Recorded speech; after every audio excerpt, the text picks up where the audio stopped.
the mood in the room right now. It seems like everyone is all of the sudden so optimistic around the future. What on earth is going on, and what has happened over the past couple of quarters to make people turn around on their views like this? Yeah, I mean, I think what we've seen is that the durability of the expansion, particularly in the U.S. economic context, but also to some extent in Europe, has been a bit stronger, a bit longer than folks expected. There's a lot of positioning. I think they came in, on the back of the market action that happened at the end of last year, where when you saw that bond rally. I mean, what typically drives a bond rally is deteriorating growth conditions. And the thing that's confusing about that, so people expected, many people expected that to continue, and economists and other managers were sort of keying off that. But I think they got the linkage wrong, which is that we had an easing dynamic, which helped support asset prices, which was a short-term support to economic activity, creating a modest reacceleration. But the problem is, and that's why, stocks have outperformed bonds over the course of the last, 3 or 4 months.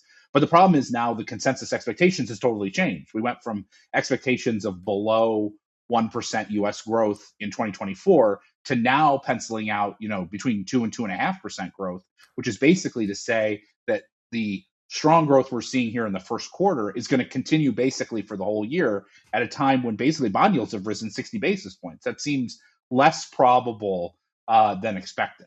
Mm. But Bob, if we look at consensus expectations outside of the US, it still seems like this is a very US centric rebound story, right? Do you get the same vibes of reflation outside of the US? Yeah, it's a good point, and certainly the consensus expectations have been lagging outside the U.S. Relative to the U.S. I mean, the U.S. is really the outlier when it Mm. comes to expected increases in growth. The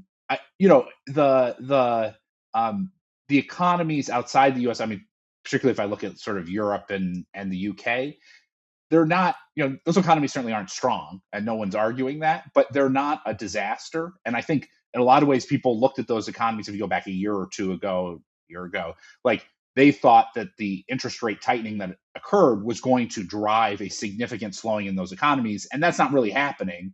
They're just kind of putzing along, kind of, fine, not great. Mm. It's not, it's nothing particularly extreme. And I think that connects to the ECB story, which is that on the ECB side, and also a little bit on the Bank of England side, inflation has come down sufficiently, basically, where they can, in a straight face way, say we're basically at what our target is. Maybe, or we're going to see our target soon.